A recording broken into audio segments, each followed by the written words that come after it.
Queria agradecer aí mais uma vez a audiência. Hoje estamos começando aqui o nosso terceiro Café Coach. Hoje, Café Coach com psicólogas. 3 psicólogas de primeira linha, amigas, parceiras, que vão estar aqui conosco comentando vários assuntos, entre eles crenças, por que as crenças, como elas nascem, como elas nos atrapalham ou como elas nos ajudam. Vamos falar também de algumas emoções básicas, principalmente da raiva e do medo, que podem nos imobilizar, principalmente em tempos de coronavírus e de isolamento social. Então, esse vai ser o tema de hoje, mas antes que a gente comece aqui fazendo a apresentação das minhas convidadas, eu queria mais uma vez agradecer a todo mundo, a audiência do primeiro Café Coach, que foi Café Coach com Coach, o segundo, o Café Coach com gestores de RH, falando de atitudes que as empresas estão valorizando. Eu recebi feedbacks maravilhosos, então eu queria agradecer a todo mundo, agradecer pelos feedbacks, aqueles que são construtivos, né, e aqueles que nos impulsionam para continuarmos fazendo esse trabalho aqui, tá bom? Então, vamos lá, vou apresentar agora as nossas convidadas de hoje. Então, vou começar pela Ângela Speroni, é psicóloga clínica com mais de 10 anos de atuação em consultório privado. Ela é mestre e doutora em saúde coletiva pela Universidade Federal do Rio de Janeiro, especialista em psicologia clínica hospitalar pelo Instituto do Coração da Universidade de São Paulo. Possui uma experiência na área de psicologia da saúde, estudos no campo da antropologia da saúde e antropologia das emoções. E é sócia e coordenadora da Casa 8, lugar de encontros, que eu particularmente já tive lá e curti muito e curto muito os encontros, né? Um espaço de cuidado que agrega diferentes abordagens terapêuticas na perspectiva do ser integral. Mas a Ângela tem uma credencial para mim que é incrível, porque quando eu ainda era estudante de psicologia, eu estava escrevendo meu primeiro livro, Nem 8 nem 80, com 3 personagens, o Jô, o Zé e o José. Eu mandei o original para ela, para que ela analisasse a personalidade dos três protagonistas do livro. E eu mandei para 10 psicólogos, e eu vou dizer para você, Ângela, de público, a sua contribuição foi assim, disparada, assim, muito valor, me ajudou muito. E como eu pude perceber o que estava por trás de cada personagem, né, de forma tão clara como você colocou. Então, muito obrigado por você estar aqui com a gente, Ângela. Queria te dizer que você é muito bem-vindo. Boa noite a todos. Boa noite, Luciano, grande amigo, parceiro. Muitas trocas já tivemos até hoje, né? Então, para mim é uma honra estar participando desse momento, né, do Café Coach, um espaço novo aí. E agradeço também as minhas psicolegas que estamos aqui hoje para que a gente possa ter um debate bem bacana aí, bastante produtivo para todos nós. Muito bom. Perfeito. Vou apresentar agora a Joselma Prates. Ela é pedagoga e psicóloga. Ela é pós-graduada em docência do ensino superior e fundamentos teóricos da psicanálise e especificidades clínicas. É professora de curso de pós-graduação de psicopedagogia pelo Centro de Estudos e Acompanhamento Psicanalítico e Pedagógico. Possui curso de extensão em Clínica Neurológica pela Faculdade de Medicina da Bahia. É baiana? Sou baiana. Trabalha como psicóloga clínica, realizando atendimento psicológico individual, utilizando a psicoterapia breve de orientação psicanalítica. E é sócia idealizadora da plataforma OiPsi, que no final do nosso café, todo mundo fique até o final do vídeo para conhecer essa plataforma que ela está lançando. Mas nós não vamos falar dela agora, não. Só no final do Café Coach. Tudo bem, Joselma? Seja bem-vinda. Oi, Luciano. Tudo bom? Tudo bem, colegas? É um prazer estar aqui. Agradeço o convite, tá? Que bom estar aqui. Muito bom. Muito obrigado, Joselma. Bom, agora eu vou apresentar a minha amiga de longa data também, Rosane Porto. Rosane é psicóloga clínica. Eu já tenho feito indicações para ela há longo tempo, né? Há bastante tempo eu venho indicando alguns coaches meus, né? Porque, para quem não sabe, né, o processo do coaching, ele pressupõe que a pessoa seja uma pessoa sã e que ela esteja buscando objetivos, né, e metas para frente. O objetivo do coach não é tratar traumas. Então, quando a gente percebe que um coach tem uma questão para ser tratada, eu sempre faço a indicação de profissionais, como já fiz a indicação para a Ângela e várias indicações para a Rosane. Então, isso é muito importante a gente deixar claro aqui, esse papel que a gente diz que o coaching é presente e futuro. Se a gente tem questões do passado para resolver, traumas a gente vai ter que tratar num consultório de uma psicóloga, de uma psicanalista. Bom, a Rosane é psicóloga clínica há mais de 30 anos, é mestre em psicologia, é especialista em gestalt terapia e terapia de casais e famílias pela ITF Rio, certificação internacional em práticas colaborativas e dialógicas, Interface Houston Galveston Institute e Taos Institute, fundadora e diretora do Núcleo Contemporâneo de Psicoterapia, formadora e supervisora em terapia familiar e membro titular da Associação Brasileira, Associação de Terapia de Família do Rio de Janeiro, onde atualmente é presidente. Foi eleita agora recentemente, né, Rosane? Parabéns, parabéns, você já vinha colaborando muito com a associação e agora vai poder estar colaborando ainda mais como presidente, né? Isso mesmo, Luciano, boa noite a todos, boa noite aos colegas. É verdade, Luciano, acabei de assumir, né, essa função, né, de coordenar e presidir a Associação Terapia de Família do Rio de Janeiro. Sou terapeuta de família há muitos anos, então vou tentar dar um pouco esse enfoque à nossa conversa aqui. E é um prazer muito grande, Luciano, estar aqui, uma alegria estar aqui com vocês, conversando, um tema tão instigante como a gente vai ter hoje aqui. Crenças, medos, raiva, vai ser muito bom. Muito bom, muito bom. Muito então, animado. muito obrigado aí a todas vocês, né? E vamos começar o nosso Café Coach fazendo um brinde, assim, né? Porque, na realidade, a gente está aqui para celebrar, né, a vida, celebrar esse compartilhamento. Então, sejam muito bem-vindas. E eu vou começar o nosso café hoje falando de crenças, né? O que são crenças, meninas? Vou chamar todas de meninas, né? Eu sou o único homem aqui hoje. O que são crenças? Como elas nascem, né? E como, quando elas não nos favorecem, como é que a gente pode ressignificar? Eu vou fazer 3 perguntas. A primeira pode ser para a Ângela. O que são crenças?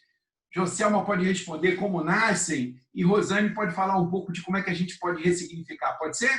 Vamos lá. Então, assim, eu acredito que as crenças, elas estão ligadas ao nosso nível racional, né? Aos nossos pensamentos. Então, a Joselma vai falar um pouco mais, mas elas vêm da nossa formação, da nossa origem, né? Dos nossos primeiros contatos. Então, muitas vezes, elas ficam no nível racional, mas elas trazem toda uma dimensão que estende o corpo e o ser humano como um todo, né? Então, a forma como a gente pensa, aquilo que a gente acredita, a forma como a gente olha para o mundo, né? Eu acho que é o nosso filtro, o nosso olhar para o mundo, ele diz muito da forma como a gente interpreta esse mundo e da forma como a gente aprendeu, na verdade, a interpretar esse mundo. Então, para mim, as crenças, elas estão nesse nível. Apesar de elas estarem num nível mais racional, elas têm uma atuação no ser humano como um todo, né? Como você falou, elas estão ligadas tanto à nossa emoção, quanto à nossa expressão, quanto às nossas sensações, a forma como a gente capta o mundo. Espero ter respondido a sua pergunta. Não, perfeito. E eu gosto muito de dizer isso no coaching, né, quando a gente faz as sessões, que a crença, para a gente, é uma verdade, né? Então, a gente acredita naquilo a ponto de considerar que aquilo é uma verdade. Então, quando eu não gosto de entrar em polêmicas de religião, nunca faço isso, né? Mas eu sempre digo assim, você acredita em Deus? Claro, Deus existe. Eu falei, pois é, Deus é uma crença, né? Então, tudo é uma crença. Claro que, para mim, essa crença é absoluta verdade. Então, eu gosto muito de fazer essa referência com a questão daquilo que você julga que é absolutamente verdade para você e, na realidade, tudo para a gente no coaching, acredito na psicologia também, seja uma crença, mas ela é como se fosse uma grande verdade para a gente. Joselma, como é que elas nascem, Joselma? Quais são as origens, né?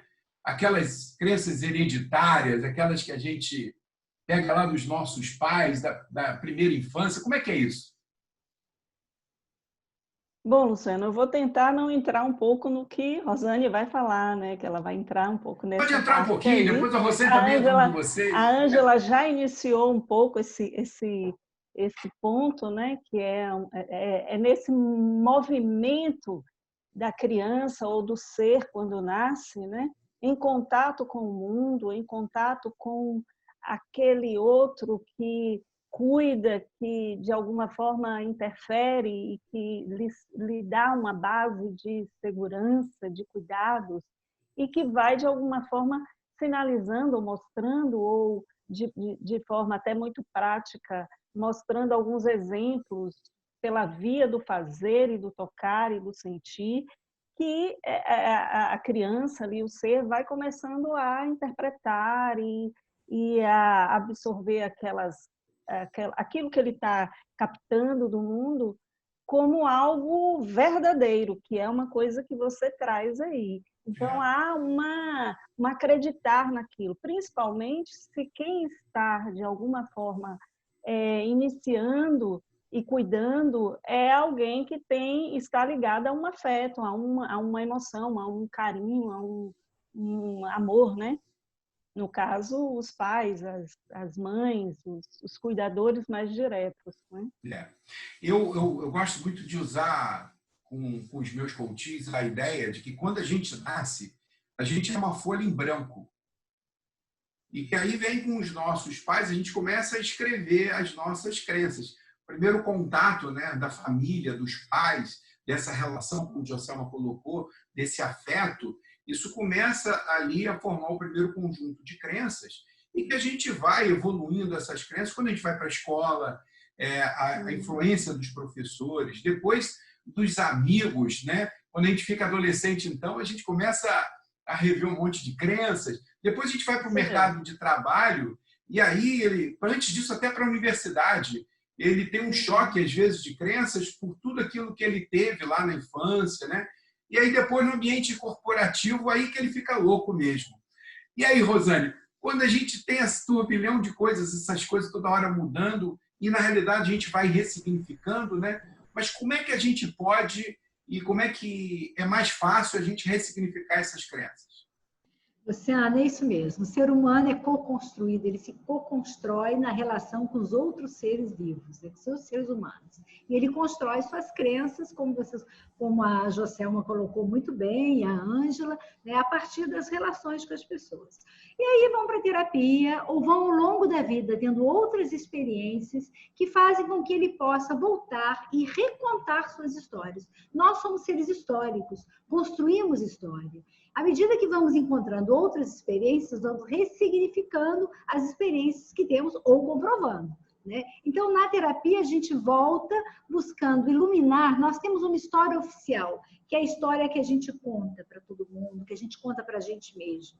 E à medida que a gente para fazer uma terapia, uma análise, a gente começa a iluminar outros aspectos dessa história que engrossam essa história e você começa, então, a ter uma nova versão, uma versão mais rica sobre si mesmo, e essa versão flexibiliza as crenças que você traz.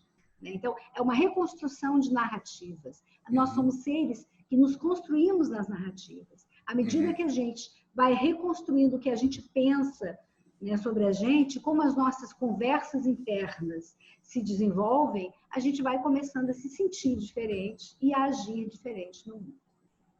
Legal. E acredito também que a questão da lente, né? A lente que a pessoa olha, né, que ela bota para enxergar essa história, né? Às vezes a gente tem lente que desfoca, né? Tem lente que amplifica.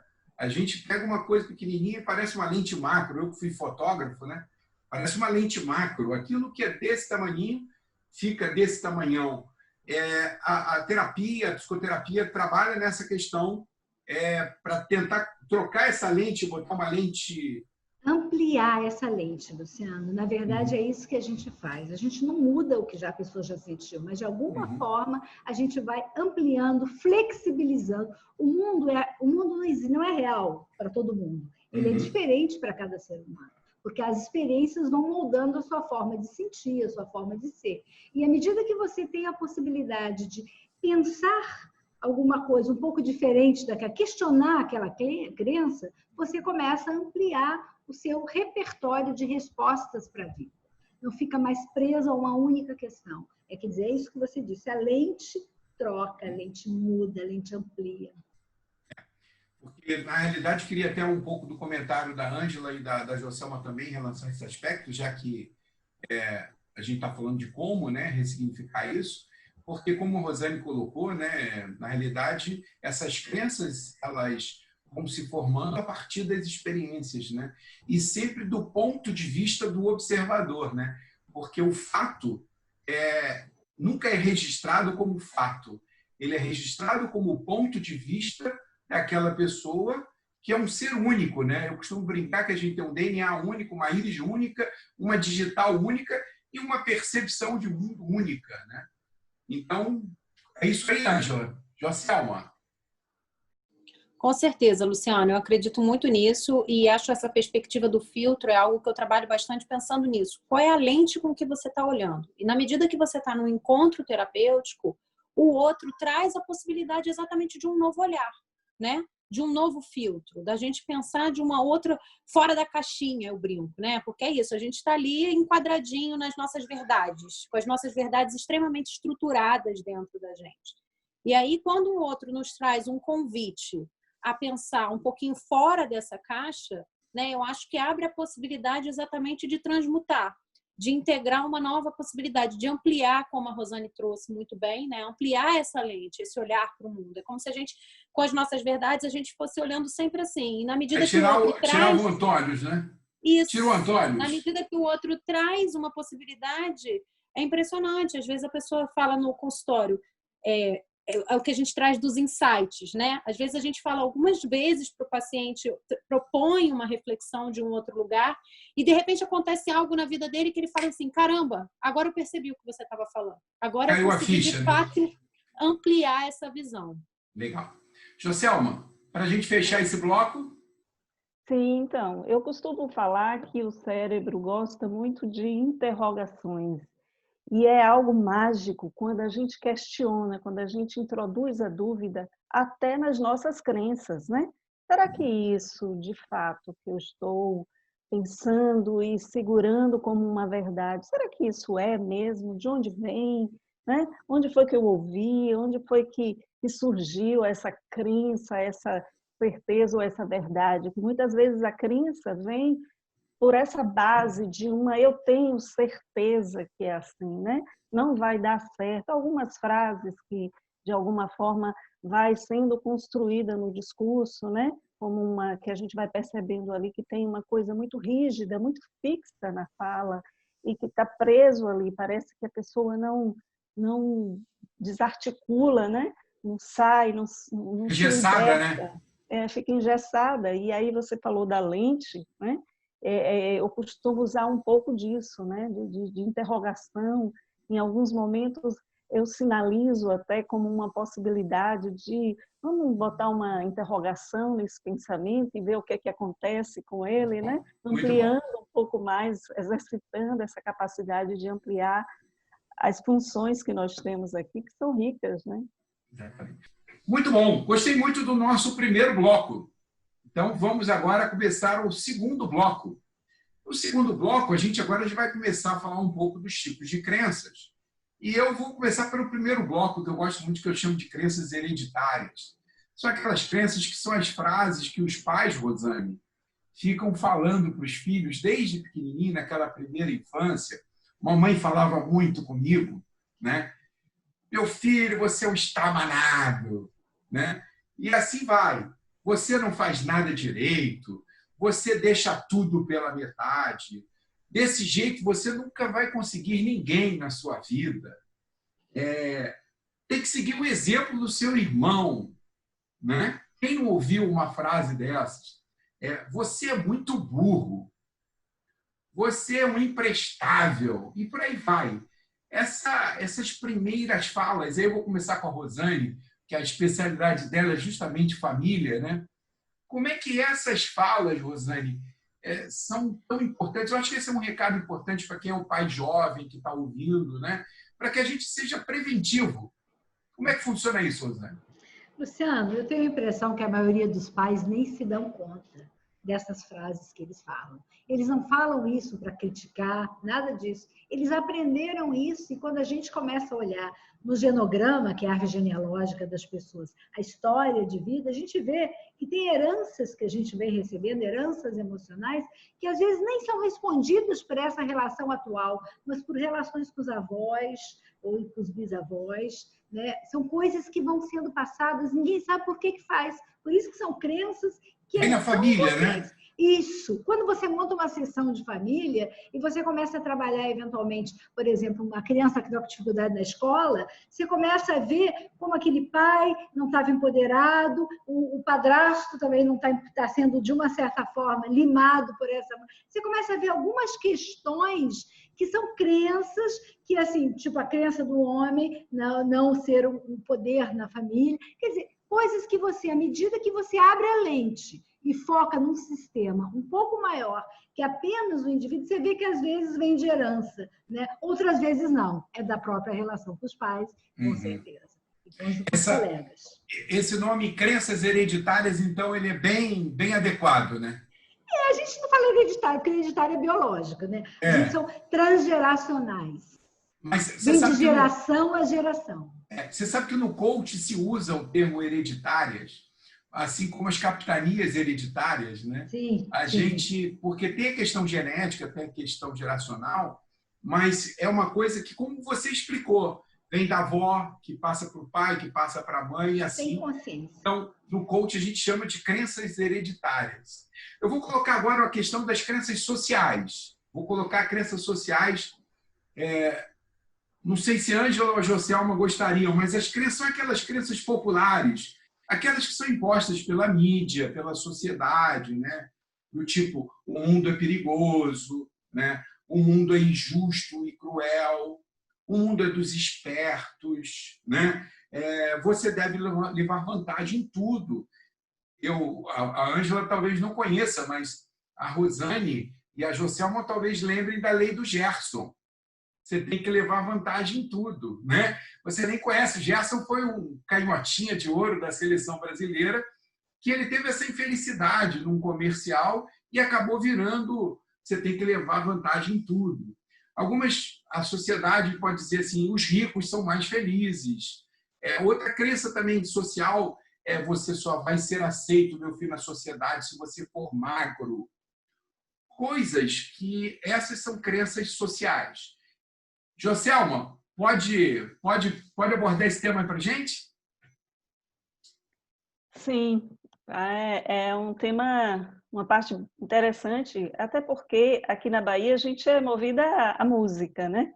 E nós temos uma música aqui muito, muito famosa e antiga, talvez ninguém conheça, mas ela é bastante conhecida. É Cada Macaco no Seu Galho, né? Xoxuá. É uma música até culturalmente cantada e reverenciada, né? Faz parte da nossa cultura aqui e é bem aceita, mas é uma frase que implica nessa questão de limitações, né? Sociais de castas, né? Sociais de castas, a questão até racial e outros detalhes que vêm por aí.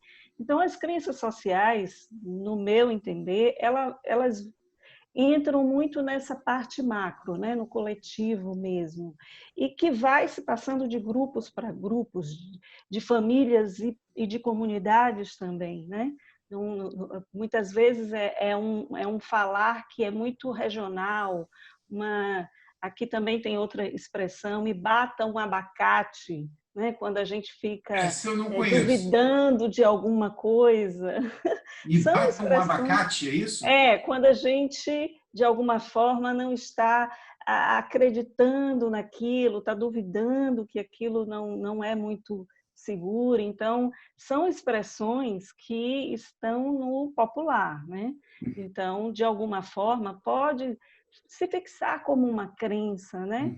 Onde a pessoa vai repetindo aquilo e vai fazendo parte do repertório, como uma coisa até tranquila de se falar e não percebe, fica inconsciente e automático, né? E limita, né, Joselma? Como, Limita desculpa? as possibilidades, né? Sim, né? A pessoa fica muito engessada, como a gente já trouxe isso antes, no próprio relacionamento social, né? Como vai, não vou entrar ali porque ali é determinado grupo, né? Não vou participar disso, ou de um grupo de estudos ou de leituras porque é determinado assunto que eu não me aprofundo, não tenho Eu vou conhecimento. trazer aqui uma sugestão de um livro para todos, para que estão assistindo, chama-se Um Delicado Equilíbrio. É um livro maravilhoso que conta a história das castas na Índia. Então, inclusive, Ângela, sua mãe leu esse livro, eu indiquei para ela, emprestei a ela. É um livro de umas, sei lá, 600 páginas, e ele vai contando como limita a mudança de castas na Índia. Porque se você nasceu uma família curtidora de couro, você vai ser curtidor de couro a vida toda. Então, se você nasceu de uma família para atingir o couro, você vai fazer a vida inteira aquilo. E o livro fala dessa história de um jovem que se rebela quanto a esse engessamento que ele não concorda, né? É muito legal. Eu fico impressionado como isso no dia de hoje, século 21, 2020, né? A gente ainda tem isso, não é para você, meu filho, né? Como essas crenças sociais elas limitam as possibilidades das pessoas, né? Ângela, eu vou te passar uma... Só complementando, eu acho assim, eu fico pensando muito como a gente estabelece ligações inconscientes mesmo com essas crenças, né? Assim, de alguma forma a gente não percebe, mas a gente toma como nosso, a gente toma como uma verdade, como você falou, como se fosse uma fala que ecoa dentro de nós e que, na verdade, é isso. A gente vai... Eu fico pensando o quanto, para ser coerente com essas verdades, a gente abre mão da congruência com nós, com os nossos valores, às vezes, com os nossos sentimentos, com as nossas emoções. Nossos anseios, né? Com nossos desejos. Os nossos desejos, muitas vezes, né? Então, acho que tanto pensando em crenças familiares como crenças sociais, né? Essa dimensão daquilo que a gente toma como verdade para nós, né? E o quanto isso impossibilita essa congruência com as nossas verdades mais pessoais, vamos dizer assim, né? Eu tenho dois casos muito interessantes, um de um médico e um de um tenista. O caso que ele se formou em medicina na Universidade Federal da UFRJ, mas a mãe dele dizia: meu filho, medicina não é para gente pobre. E ele foi criado ali numa família de 8 filhos, e ele, não, mãe, eu vou ser médico, mas lutou contra tudo e contra todos. E a outra é um coach meu, um negro, que a mãe dele dizia que tênis não era para negro. Olha que absurdo, né? Então, você vê que essas crenças sociais, né? E ele, maravilhoso jogador de tênis e ainda é professor de tênis. Foi meu professor de tênis, diga-se de passagem. Ângela, eu queria abordar agora, então, aquelas crenças pessoais, né? Aquelas crenças criadas que são a partir da experiência individual, né? Aquela coisa toda que a gente estava falando. Eu queria que você falasse um pouco delas. Aquelas que a gente diz assim, eu não consigo aprender inglês, eu não consigo falar em público. Como é que é isso? Como é que isso tem aparecido para você lá na Casa 8? Como é que essas questões têm aparecido? Como é que vocês tratam dessa questão? Então, Luciana, eu acho que sempre tem alguma dimensão para além do pessoal, né? Principalmente quando a gente fala de verdades. É muito difícil você construir uma verdade sozinho, independente, né, de tudo. Então, eu acho que tem uma dimensão mais pessoal na medida daquilo que como você traduz isso para a sua vida, né? Então, eu acho que essa dimensão de escolha. Eu trabalho muito nessa dimensão de escolha, né? Então, tem uma frase do Sartre que diz: não importa o que fizeram com você, importa o que você faz com aquilo que fizeram de você, né? Então, eu acredito muito nisso. Eu acredito, como você falou, eu acho que a gente tem algumas crenças, e pensando nessa coisa limitante hoje, a gente tem assim muita crença da escassez, né? Então, Eu tenho um caso, por exemplo, de uma paciente que vem de uma família, de uma origem muito humilde, e a dificuldade de acumular, né, os bens materiais no sentido de ter uma vida mais confortável, porque é isso, tem uma dimensão da escassez, e aquilo fica registrado, né? A crença e o valor do sacrifício também, né? Essa dimensão de que para alcançar algo tem que ser sofrido. E eu acho que as pessoas têm muita dificuldade de acessar o lugar dos seus desejos e valorizar e legitimar, né, o desejo de uma vida mais confortável. E aí, quando eu digo confortável, eu não digo de bens materiais, mas eu digo, às vezes, por exemplo, de menos horas de trabalho. Uma pessoa que fala vida, assim, né? Eu trabalho só à tarde. Como assim? Ih, folgado, né? Não quer. Né? Essas coisas que a gente Boa ouve. Vida, né? Boa vida, bom vivan, né? E que você fala assim, de onde vem isso, né? Então, acho que tem essa dimensão impregnada quase em nós, dessa dimensão de um sacrifício. E eu fico pensando muito, vocês falaram, né, dos pais e tudo, dessas crenças e dessas ideias que foram sendo repetidas de geração em geração. Eu tenho um bebê pequenininho ainda, né, com menos de 2 anos, e eu estou vivendo o contrário disso, né? Eu acho que agora a gente se fala muito dessa coisa positiva, de uma disciplina positiva e de dar limites de uma outra forma, que para mim é um super desafio, porque eu entendo que, assim, não de uma maneira negativa, mas os limites são necessários. E eu também acho que a gente está entrando num outro lugar de uma sociedade, desse lugar da negação ao sofrimento, né? Não pode sofrer. Então, as mídias sociais estão aí para mostrar todo mundo muito feliz. Essa crença de uma felicidade permanente, e eu acho que isso é algo muito difícil. Essa é uma das dimensões que você me perguntou no consultório, o quanto as pessoas estão sofrendo por estarem sofrendo, por não dar espaço e legitimidade ao sofrimento. Né? Como se o sofrimento fosse algo a ser banido, como se não fosse possível de existir, né? E uma vida sem sofrimento, ela é absolutamente impossível, né? Então a gente tem que transmutar o sofrimento em crescimento, mas isso só acontece na medida que a gente acolhe aquela nossa dor e o nosso sofrimento. Eu vou aproveitar para fazer um gancho, e aí eu trouxe aqui uma lista de crenças que são limitantes, e eu já vou começar trazendo aqui, né? Nem vou abrir um novo bloco para isso, já vou entrar, porque a Ângela já começou falando aqui de algumas delas, né? Então, por exemplo, Ângela, você diz assim, sem sacrifício, essa é uma crença que tem aparecido muito, sem sacrifício não se conquista nada. E aí eu trago uma fala aqui, olha, trabalho duro 12 horas por dia para ver se consigo pelo menos a minha casa própria, né? Você vê que é uma fala em cima de uma crença, como você acabou de colocar, né? Outra que eu vou trazer aqui para vocês comentarem, né? Eu não sou merecedor. E aí eu ouço a seguinte fala, eu não mereço a mulher que eu tenho, né? Não é possível viver do que se ama fazer. Aí a fala que eu ouço nunca vou ganhar dinheiro com música. Outra fala não tenho tempo para nada. A fala a minha vida é só trabalho. Só para a gente começar, trouxe essas 4.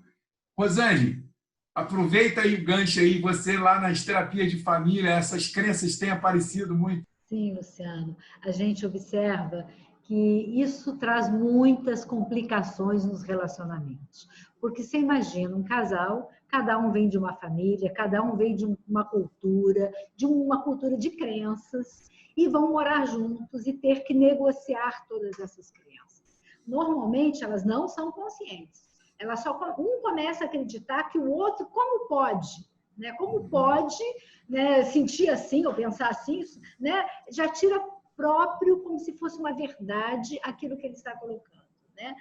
Já assume aquilo como uma verdade absoluta. E, na verdade, quando vão tratar por conta de uma questão nada a ver com isso que estão falando, aparece, então, esse desacordo cultural que a gente traz de onde a gente vai. A gente sempre está com essa lente, como a gente falou, a gente sempre está imerso numa cultura, e quando a gente se mistura com outra família, aí as diferenças culturais vêm e essas confusões começam a aparecer, um monte de crises.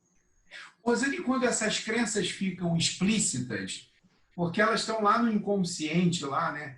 Como o Freud gostava de dizer lá, né? Ele pegava a velhinha dele e ia iluminando a casa de 2 andares, de sobrado. e ele só iluminar um pouquinho daquele inconsciente, né? Quando isso se torna explícito, há muita surpresa por parte do outro. Surpresa. E é muito interessante, porque numa terapia que está todo mundo junto, não é uma terapia que se pensa e depois você vê o que você faz com aquilo. É uma terapia que já é uma mudança de contrato na hora H. Né? Então, quando você vê que o outro pensa daquela forma, você se surpreende muito, mas aí você pode fazer uma escolha. Vocês podem refazer os contratos. Essa é a grande possibilidade. Você pode, a partir do momento que você sabe como o outro se sente, você pode ser empático a isso e começar a rever esse contrato. Legal. Joselma, vou ler aqui mais algumas crenças aqui para... Todo empresário é um explorador. Aí eu ouço de um coach meu que diz assim, nunca serei empreendedor. O outro que diz assim, nunca vou conseguir alcançar meus objetivos ou realizar meus sonhos. A fala é, eu não tenho sonhos, deixo a vida me levar. E aí? Uma frase. São crenças que colocam aí o sujeito numa paralisação, né, de ações, não vai conseguir, não vou chegar, né? Tem um não de partida aí que já coloca um ponto final em qualquer ação, né? Não dá a ele um movimento de tentar, né? Que esse é a passagem, né? É esse detalhe do arriscar-se, do deixar para ver o que é que vem de lá, né? Então, vence a inércia, né, Joselma? Exatamente, sair da inércia, né? E são crenças que vão assim paralisando e a pessoa não consegue construir, né? A partir de questões que estão ali, a gente já trouxe isso na raiz, né? Do não pode isso, não pode aquilo, né? E aí vai se colocando os muros, os limites, né? E aí esse sair da inércia é exatamente ir tirando os tijolos desse muro, né? Que é a própria pessoa que vai construindo com cada não que ela vai colocando. Claro. Bom, Ângela, agora para a gente fechar esse bloco de crenças limitantes, eu tenho aqui uma boa para você, duas boas para você. Sou muito velho para isso. E aí diz assim, isso é coisa para jovem. E olha que eu estou fazendo a pergunta aqui para mais jovem do grupo, né? Luciano, eu penso... Deixa eu pegar uma outra. Não, pegar uma outra para eu te dar logo duas. Tudo precisa ser perfeito, senão não rola. A fala é, sou perfeccionista. Nem sei como cheguei aqui. A qualquer momento vão me descobrir. Eu penso assim, Luciano, eu acho que, primeiro, né, uma coisa que eu trabalho muito no consultório seja impecável com a sua palavra. Principalmente quando você fala de você mesmo, né? Tem um livro chamado 5 Compromissos e o primeiro deles é esse. A gente tem que ter muito cuidado quando a gente fala da gente, né? Então, eu acho que quando as pessoas se apresentam já, isso é muito comum no consultório, né? Eu sou mal-humorado, eu sou inseguro, eu sou isso, eu sou ansioso, eu sou deprimido, né? As pessoas taxam um rótulo. E no nível da identidade, né, Ângela? Da identidade. Eu sou, não está falando do comportamento, né? Do reconhecimento como ser nessa existência, né? Então, eu sou assim. E isso impossibilita de uma mudança do comportamento, né? E, além disso, eu acho que muitas vezes, Luciano, essas crenças negativas e que paralisam, elas vêm de um lugar defendido internamente, né? Elas vêm no sentido de uma defesa. Então, muitas vezes é mais fácil você dizer, eu não vou ser um empreendedor. Ou eu não vou ser um jogador de tênis, né? E você limita no sentido do medo, que a gente acredita que vai trabalhar daqui a pouco, né? Mas do medo de não conseguir. Então, de algum lugar, pela minha insegurança, pelo meu medo de não conseguir, né? Por eu não acreditar que eu seja merecedor daquilo de alguma forma, eu já coloco essa barreira intrínseca a mim, ao meu ser, ao meu reconhecimento enquanto identidade. Então, eu acredito muito que as crenças, né? E quando você traz essa coisa, né? Do sou velho, é mais fácil você dizer de antemão que você é velho para aquilo e que você não vai dar conta e não se arriscar. Então, eu fico pensando muito quanto o risco é algo que amedronta, né? E não é fácil mesmo a gente arriscar. Mas, por outro lado, é o desafio de estar vivo, né? É de Claro. alcançar e de superar. Então, eu acredito muito nisso. E penso muito nisso, nesse cuidado com nós mesmos. A gente tem um olhar, muitas vezes, muito crítico e de muito julgamento para nós mesmos, né? Eu sempre digo, a gente tem tanta compaixão. E, às vezes, eu falo assim, se te contassem essa história, se alguém contasse o que você está me contando, né? Num sentido de... Como você olharia para essa pessoa? E a grande maioria das vezes, eu vou te dizer, Luciano, é com muito mais compaixão do que cada um olha para si mesmo. Com certeza. Bom, vou mudar de bloco. Vou passar agora para coisa boa. Crenças que são poderosas, que podem mudar a vida. Eu, além de pesquisa, eu fui montando um conjunto de crenças que eu busco para mim e tento compartilhar, e vou compartilhando com os meus coaches. Então, é uma lista de 10. Eu não sei se vai dar tempo para a gente falar as 10, mas eu vou pegar uma daqui que eu digo assim: o futuro é uma folha em branco que não depende do passado, mas do que faço no dia de hoje, que é o presente. Vou falar 3 para vocês depois comentarem. Segunda, não há problema sem solução. Até mesmo a morte pode ser uma em determinadas situações. Essa frase eu trouxe do meu pai, quando eu entrevistei no dia do meu aniversário, que ele tinha 83 anos, e ele não tinha medo de nada, ele não temia nada. Eu disse: pai, você não teme a morte? Eu falei: meu filho, em determinadas situações, a morte é uma solução. Então, aquilo foi para mim assim empoderador, e eu trouxe isso para minhas crenças empoderadoras. A terceira que eu vou trazer agora: não existem fracassos, apenas resultados, contanto que eu aprenda algo com o processo que usei e os resultados que alcancei. Quem quer comentar? Olha, um dos temas que me acompanha na vida é o tema da morte. E quando você tocou essa frase aí que seu pai lhe falou, me remete a exatamente como olhar para uma questão tão desafiadora como a morte, né? E agora, então, em meio Em ao que tempos de estamos coronavírus. vivendo, né? Onde fica muito claro essa iminência, né? O vírus traz essa questão muito claramente, né? Esse real que se estampa para nós, é uma liberdade poder falar da morte, e poder falar da morte com humor, com alegria, ou até como solução, que é o caso, né? Eu passei uma experiência no hospital, trabalhando 1 ano e meio, e eu vi muito claramente esse medo angustiante da morte, né? Passei alguns momentos trabalhando com pacientes que estavam em estado terminal, e era um desafio a cada dia, né? Poder falar dessa proximidade. Então, olhar para a morte como uma solução é desafiador, mas é também um passo necessário para a gente seguir, né? Na Desafiador e vida. libertador ao mesmo tempo, né, E Anderson? libertador. E para a gente seguir na vida, né? Porque a vida, ela está ali, em parceria, né? Está juntinho com essa condição de finitude, né? E a gente tem que, de alguma forma, encarar isso. A Mas única certeza é que a um gente poder tem é que um muito dia a gente vai grande. morrer. A única certeza que a gente tem é que a gente vai morrer um dia, né? Essa é a Sim. única certeza, né? Ô, E basta Rosane, ela, né? Rosane, eu vou colocar aqui uma coisa para você, ó. Não preciso saber tudo, mas preciso ter ao meu lado pessoas que complementem o meu saber e as minhas emoções. Essa é bem para você. Nada acontece por acaso, tudo acontece por uma razão e um propósito que serve para a minha evolução. Ótima. Que crença ótima, né? Que bom você poder acreditar que você está dentro de uma organização, que você não está resolvendo tudo sozinho, que nós estamos conectados o tempo inteiro.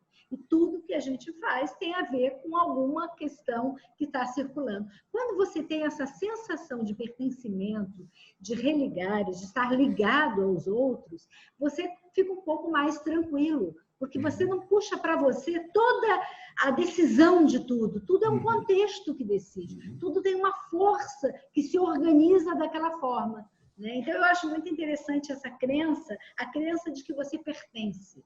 Pertence a um grupo, pertence a uma comunidade, pertence a uma espécie, e você age dentro disso. Eu acho que isso dá um conforto. Com certeza. Sem dúvida alguma, quando eu leciono lá, né, que eu falo da hierarquia, da necessidade de Maslow, né, quando a gente sai daquele basicão, da fome, da sede, da segurança, aí quando a gente começa lá a desejar, né, esse sentimento de pertencimento, é porque a gente já supriu aquelas coisas mais básicas, né? Então a gente já pode começar a desejar isso. Ângela, olha, essa também vem do meu pai. Você sabe que meu pai é meu grande mentor, né? Tem um vídeo meu que eu falo de pai mentor. E meu pai dizia assim, meu pai uma vez foi caminhar comigo, meu pai já estava desenvolvendo Alzheimer com 80 e poucos anos, e a gente foi caminhar no trajeto que eu fazia todos os dias ali no calçadão de Cambuinhas, e eu andando, obviamente, no ritmo dele, e ele dizia assim, meu filho, que flores lindas. Meu filho, olha só quantas abelhas. Meu filho, olha quantas borboletas. E eu passava ali tão rápido, caminhando todos os dias, que eu nunca reparei aquelas flores, muito menos borboletas. Então, aquilo ali me ensinou uma coisa que hoje é uma crença minha, que é aprecie as pequenas coisas do dia a dia. Uma flor, um beija-flor, um pôr do sol, um sorriso, um abraço. Outra que eu vou botar para você também, Ângela. Quando estou bem, me dou para as pessoas que preciso, porque sei que a generosidade me fará evoluir.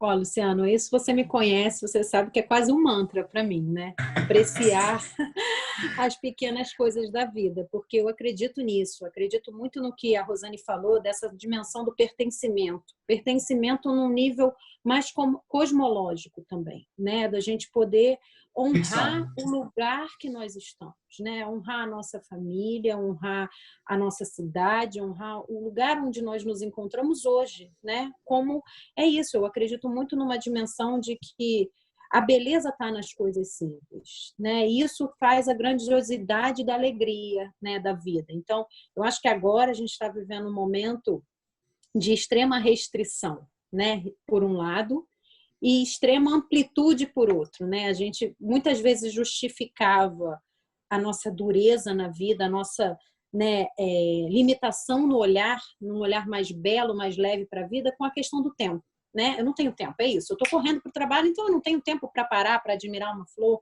para isso. E agora o tempo está aí, está nas nossas mãos, né? Por outro lado, a gente está dentro de casa, cada vez mais precisando dessa dimensão do social, do coletivo. Então, eu acho que tanto a crença que você trouxe da beleza da vida, né, quanto essa dimensão mais ampla da existência, eu acho que são crenças extremamente poderosas, no sentido de não estarmos sozinhos, né? E quando a gente não está sozinho, eu acho que a dor ela vai para um outro lugar, né? E assim como a alegria e a felicidade, elas ganham uma dimensão também maior. Então, o outro é muito importante nessa dimensão, e eu acredito que isso é isso. Quando a gente está falando de crenças poderosas, o poder de se sentir parte, né? Porque se eu admiro a flor, se eu admiro a abelha, eu passo a olhar para mim como um ser especial nisso tudo também. E aí eu faço do meu presente um presente, efetivamente, né? Eu sempre falo de gratidão, acho que eu falo, é a palavra que eu mais falo em todos os vídeos, né? E o primeiro vídeo do canal é gratidão, é o vídeo mais tosco de todos. Eu gravei com o celular na mão, andando assim no calçadão, porque o meu ritual de gratidão é na praia todos os dias. E todos os dias eu falo da minha conexão com o universo, né? E eu realmente me sinto parte, né? Acho isso muito importante, a gente se sentir parte. E aí eu vou citar a minha última crença, que é a 10ª crença, vou dar uma pulada aqui em algumas, que é um mantra para mim. Que quando eu chego no quiosque, Rosane, do Vermelho da Lua, o Cristiano, o Paulo, o Antônio, já sabem. Melhor do que hoje, professor. Eu falei, só se Deus me permitir um novo amanhã. E é incrível como o Cris diz para mim que como isso mudou a vida dele, né? Uma crença que eu desenvolvi, esse mantra é meu, inclusive está no meu WhatsApp. Eu acredito piamente nisso. Se eu tiver o privilégio de abrir os olhos amanhã e Deus me der mais um dia, eu vou fazer esse dia valer a pena, né? E vai ser melhor do que o dia anterior. Gente, eu vou encerrar esse bloco aqui, tá? E vamos partir para o bloco que a gente vai falar de emoções de base que paralisam, né? Medo e raiva. Esse próximo bloco são emoções de base que paralisam. E entre as emoções básicas, né, aquelas 5, alegria, tristeza, nojo, medo, raiva, a gente escolheu 2, né? O medo e a raiva. E aí a gente vai ter que trazer isso para esse contexto, desse momento de isolamento social, onde a gente já está há mais de 100 dias, né? Não é pouco tempo, 100 dias nessa vida diferente, né? Nesse novo padrão. Eu gostava muito quando o Gaiasse dizia que não existe normalidade, são padrões. Então, na realidade, a gente está vivendo um novo padrão. Eu não gosto do termo novo normal, eu gosto do termo novo padrão. O ser humano está no topo da cadeia porque ele é campeão em se adaptar às mudanças do ambiente. Então, teve pessoas que encararam muito bem esse período de isolamento, com saúde mental. Inclusive, quem não assistiu ainda no canal aqui, no meu canal, tem as 10 dicas de manterem a cuca fresca em tempo de coronavírus, né? Que muitas pessoas disseram que ajudaram elas. Então, a gente tem uma questão de nível, né? Que essas coisas estão aparecendo, apresentando para cada um. Depende muito do nível e também da forma. Ângela, comenta um pouquinho para a gente como é que isso está aparecendo lá na Casa 8. Depois, Rosane, fala um pouquinho como é que isso tem acontecido nas terapias de família. E a Joselma, no final, antes da gente encerrar, a Joselma vai falar da plataforma OPSI. Vamos lá, Ângela. Então, Luciano, assim, o medo eu acho que é um sentimento que foi o primeiro vivenciado por muitos de nós, né? Acho que pela grande maioria, o medo do invisível, né? De um vírus microscópico que parece que está em todos os lugares. E a sensação que a gente tem, e aí eu falo a gente porque eu me incluo nisso, né? Tanto meus pacientes como familiares, é que fomos todos nós infectados, né? Porque abruptamente a gente teve que mudar a nossa vida, infectados de novas emoções, infectados, né, de novas dimensões de rotina, de tempo, né? Um tempo que parece que nos foi abduzido e ao mesmo tempo nos foi dado. Então, eu acredito muito que o medo foi algo vivido intensamente por todos nós, né? Com muita intensidade. E aí cada um transformou isso ao longo desse tempo da maneira que foi possível, né? Então, eu acho que hoje o que eu vejo, o que eu percebo muito é a ansiedade, né? A ansiedade numa adaptação a uma rotina, em conciliar, né, muitas vezes atividades domésticas com o esquema de home office e pensamentos, uma dificuldade de focar, uma dificuldade de estabelecer limites entre uma dimensão e outra, e tudo isso implicando em um alto grau de ansiedade. E aí o que eu trabalho muito é vamos acolher essa emoção. Né? Muitas vezes o que a pessoa precisa ouvir é que você não está sozinho nessa, né? Nós todos estamos de algum lugar tendo que encarar os nossos vícios e as nossas virtudes, né? A minha sócia Rosane no consultório, ela fala muito disso, né? Que o coronavírus e essa quarentena, o isolamento é um laboratório de vícios e virtudes. Então a gente está olhando luz e sombra o tempo inteiro. A gente está tendo que encarar muitas vezes emoções, fantasmas, sombras que estavam mascarados nessa correria, nessa falta do tempo para olhar para isso, e agora estão ali, estão escancarados. Então o medo, a raiva que a gente tem é muito grande. Estavam encobertas, né, Ângela? Com certeza, com certeza. E mas ao mesmo tempo também eu acho que é esse olhar para as nossas virtudes, que bagagem que nós já temos, que ferramentas nós já temos internas para dar conta de um lugar de mais serenidade, de mais calmaria, né? Então eu sempre digo assim, a gente quando é criança, a gente aprende a expressar as emoções.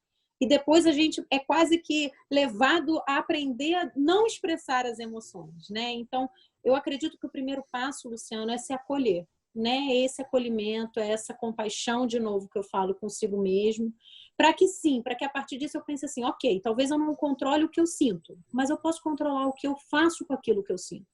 E isso sim é uma escolha, né? Então é como você falou, é acordar todo dia de manhã, reconhecer que é mais um dia difícil, um dia em que eu vou sentir ansiedade, às vezes essa ansiedade vai ser tão intensa que eu vou ter sintomas físicos, mas se eu entrar no looping de brigar com isso, é aquela ideia da criança, no escuro o fantasma cresce, né? Então deixa eu acolher, deixa eu olhar para isso e dizer eu sou maior. Se o medo está aqui, ele está dentro de mim. Então se eu sou maior, eu posso escolher fazer do dia de hoje um dia um pouco menos difícil para mim com tudo isso. Muito né? legal. Fácil não é, mas estamos aí. Eu acho que é o desafio diário. Fácil de jeito nenhum, não é, né? Muito obrigado, Ângela. Excelente colocação, suas excelentes colocações, né? A gente está falando das emoções de base, né, que paralisam, né, o medo e a raiva, principalmente nesse contexto todo de isolamento. Já são mais de 100 dias, né? A Ângela colocou muito bem que algumas dessas emoções elas estavam encobertas e, na realidade, ela começa a aflorar.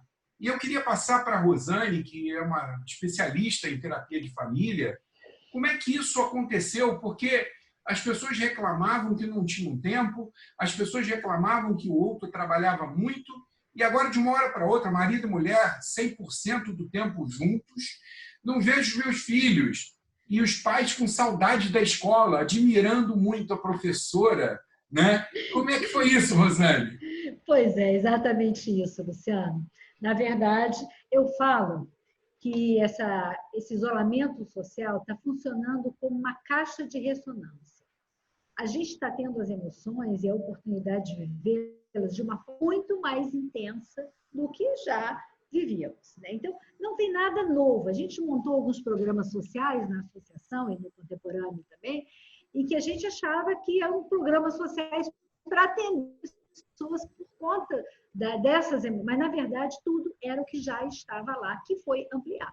Na verdade, quando a gente te perguntou sobre o medo e a raiva, eu acho que é uma distinção que a gente precisa fazer quando a gente tem raiva e quando a gente tem medo. Quando a gente tem raiva, o sangue flui para suas mãos e você age sem pensar. Quando você tem medo, você precisa estudar a situação para você poder reagir. Então, tem uma respiração no meio, tem uma coisa alerta para o contexto que você tem quando você tem medo. O que está acontecendo muitas vezes, e a gente observa nas famílias que houve um grande aumento, né, de violência doméstica, né, tanto contra crianças quanto no casal, e tem a ver com isso. As coisas estão assim muito impulsivas, muito rápidas, como a Ângela falou, com muita ansiedade. As pessoas não estão aguentando. As pessoas que já eram mais depressivas, muitas vezes já estavam mais acostumadas a ficar um pouco mais em casa e sentir até um certo alívio de não ter pressão para sair. É muito interessante. Mas, com o passar do tempo, essas pessoas já estão cansando. E está sendo assim interessante, porque elas estão falando assim, não sei como eu pude desejar ter saudade de ir para a escola, ter saudade de ver os amigos, porque eu sempre desejei ficar com isso aqui, só que agora ficar é difícil. Então, eu penso que a gente tem que andar por aí, né? No sentido de clarear isso, de dar espaço para essas emoções, conscientizar desse momento. É uma ótima oportunidade de crescimento, uma ótima oportunidade para pensar. Né? Quando a gente consegue direcionar essas emoções para esse sentido, é o que a gente consegue. A gente tem tido muitas demandas de terapia de família. Eu imagino. Quando eu te convidei, eu pensei muito nesse tema, né? Imagina a loucura que tem sido para você aí, né?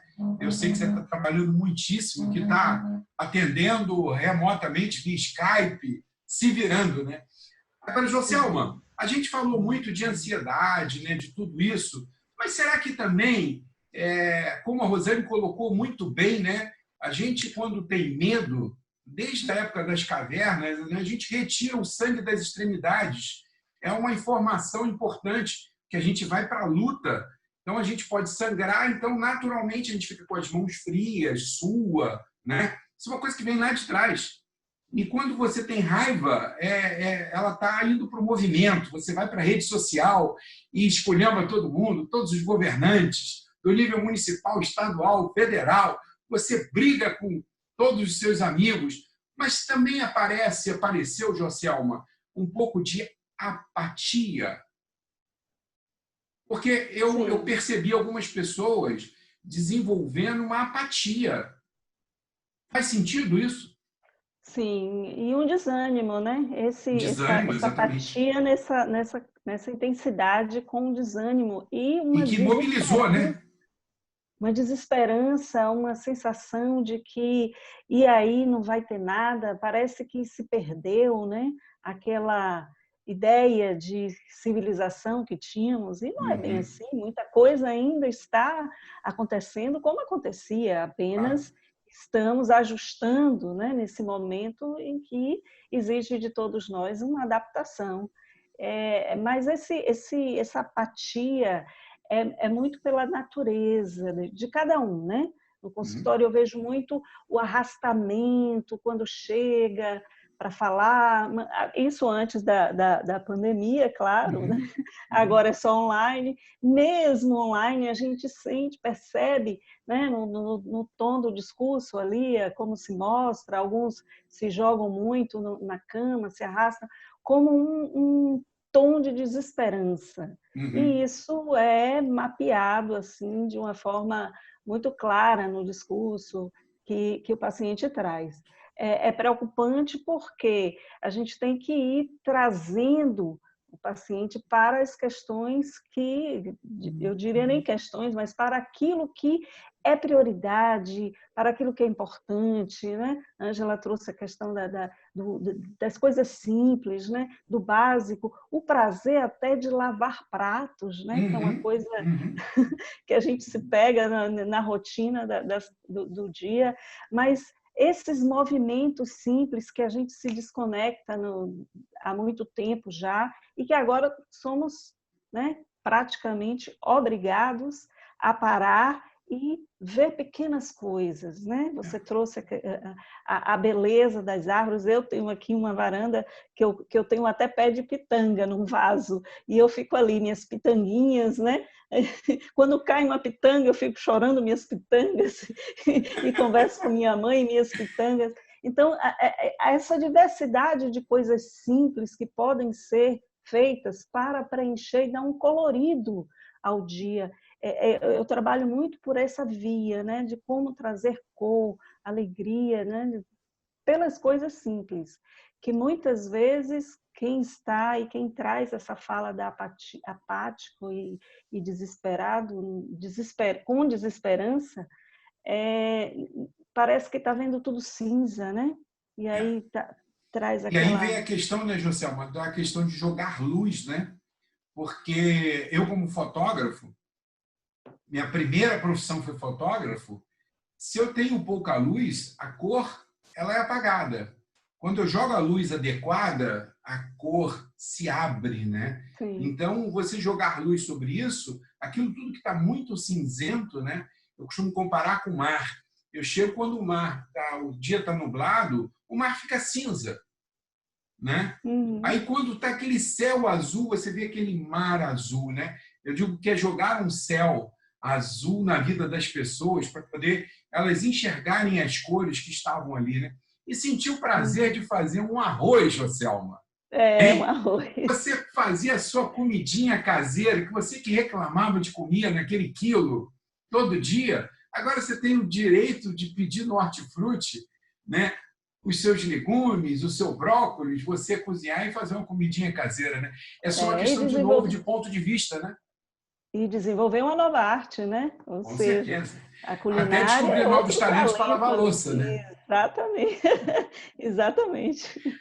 Antes de eu encerrar, eu queria fazer uma rodada assim de elevador, rapidinha.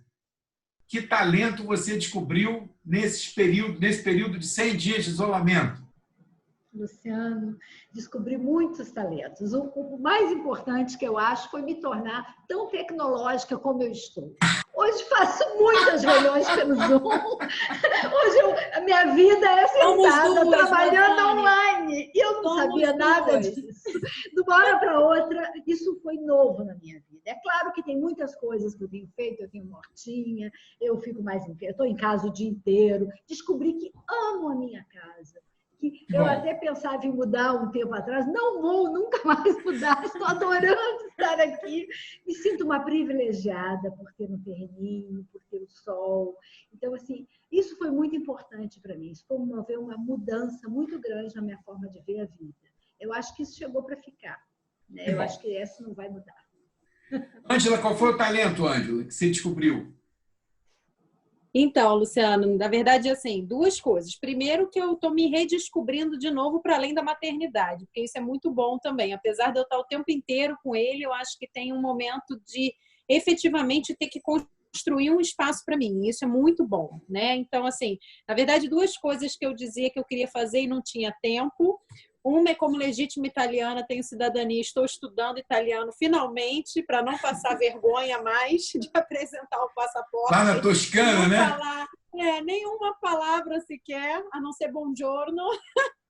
Então, estou estudando italiano e estou também realizando um desejo antigo de fazer um curso de astrologia, que é uma área, assim, um conhecimento que eu sempre quis estudar um pouco mais, aprofundar levemente, né? Sou completamente leiga, mas sempre tive um interesse, então estamos aí, nos desafiando novamente. Legal, que bom.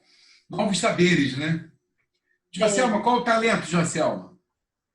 Então, comecei a praticar a cerâmica e Legal. tem sido maravilhoso.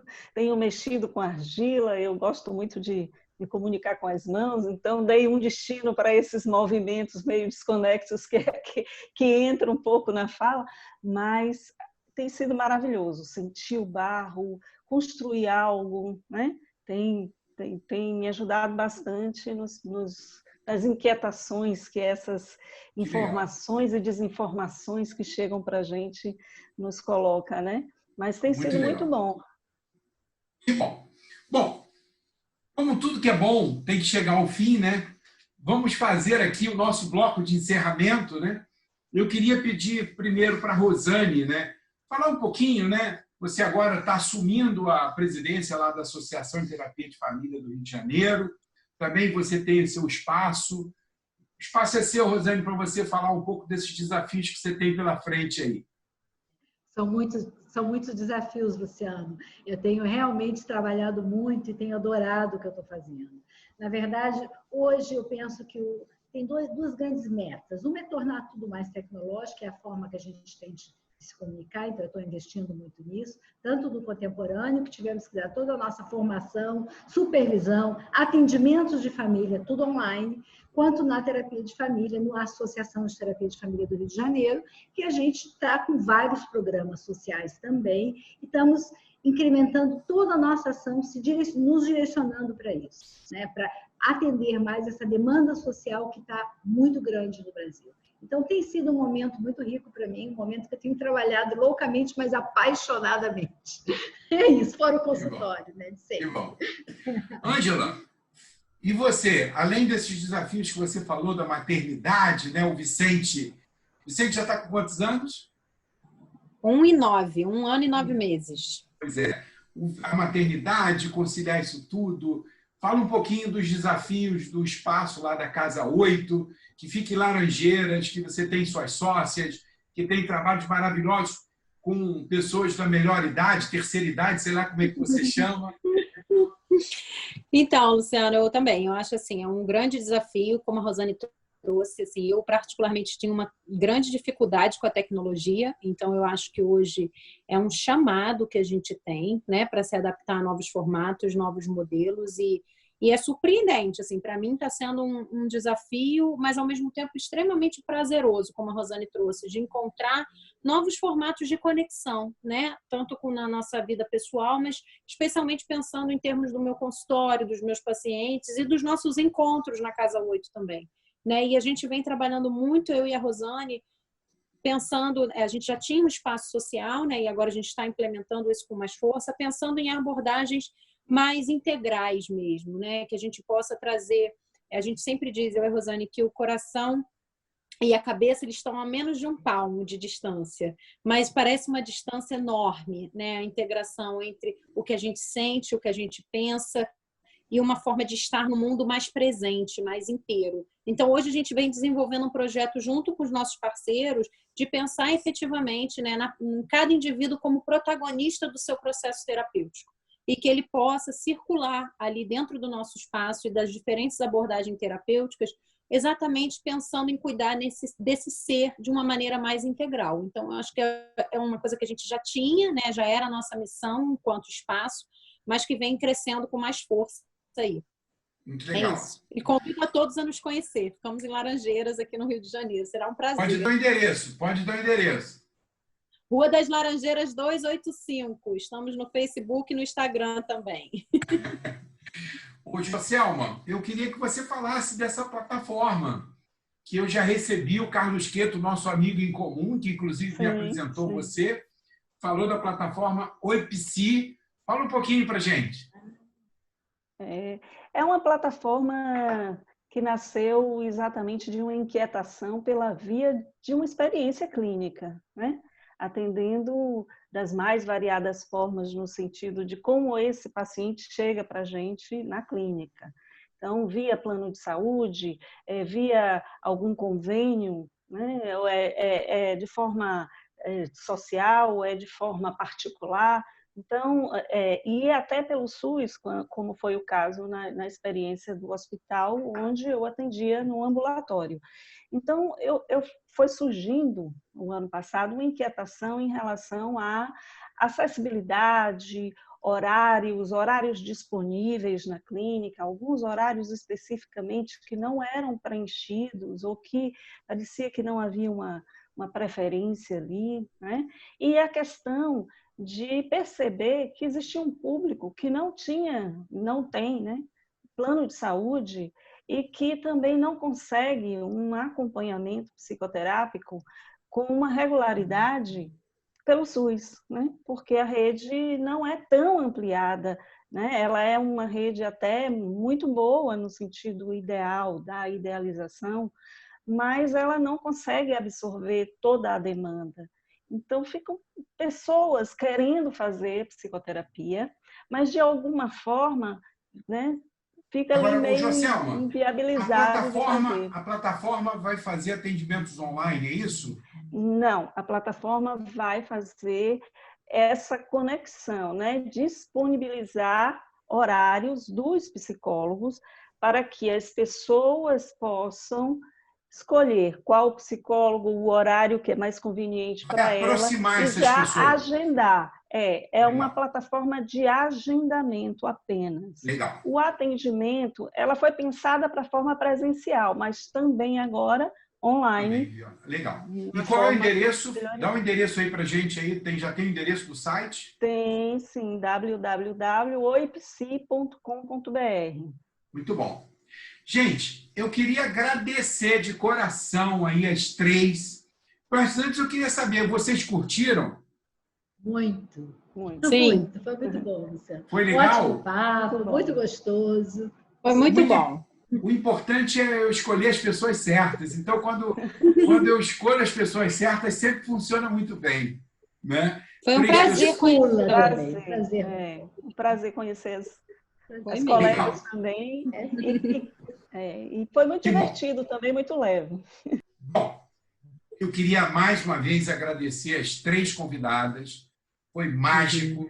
Adorei ter você aqui, Joselma. Não te conhecia, foi uma indicação do meu amigo Carlos Queto. Obrigado, Rosane Porto, minha parceira de longa data. Obrigado, Ângela Speroni, essa brilhante psicóloga, maravilhosa. Te amo de paixão, né? A você e a toda a sua família, você sabe disso. Então, queria convidar vocês. Muitas pessoas que assistem o Café Coach ainda não são inscritos no canal. Então, aproveite a oportunidade, vai lá e se inscreva no canal. Luciano Pacheco 2020, e ativa o sininho para que você possa receber os lembretes de todos os vídeos. Segunda e quinta, a gente está sempre colocando. Segunda-feira agora tem o projeto do Café Coach. E às quintas-feiras, a gente tem uma série agora de vídeos que são atitudes transformadoras. O primeiro vídeo foi sobre autoestima. O segundo vídeo, que acabou de ser publicado na quinta-feira, foi generosidade. E a gente vai falar sobre atitudes transformadoras, tanto no campo pessoal, como também no campo da relação com o trabalho e a relação com outras pessoas. O próximo Café Coach vai ser Café Coach com coaches. Eu vou trazer 3 coaches meus e nós vamos focar, dentro da minha metodologia, no tripé, no apoio do tripé, eu com os outros. Então, nós vamos estar falando de amor, nós vamos estar falando de família, nós vamos estar falando de sociedade, nós vamos estar falando de amizade. Então, não percam, na próxima segunda-feira, Café Coach com Coaches. E como sempre eu termino os nossos vídeos, um beijão para as 3 e coração com coração. Fiquem com Deus. Obrigado.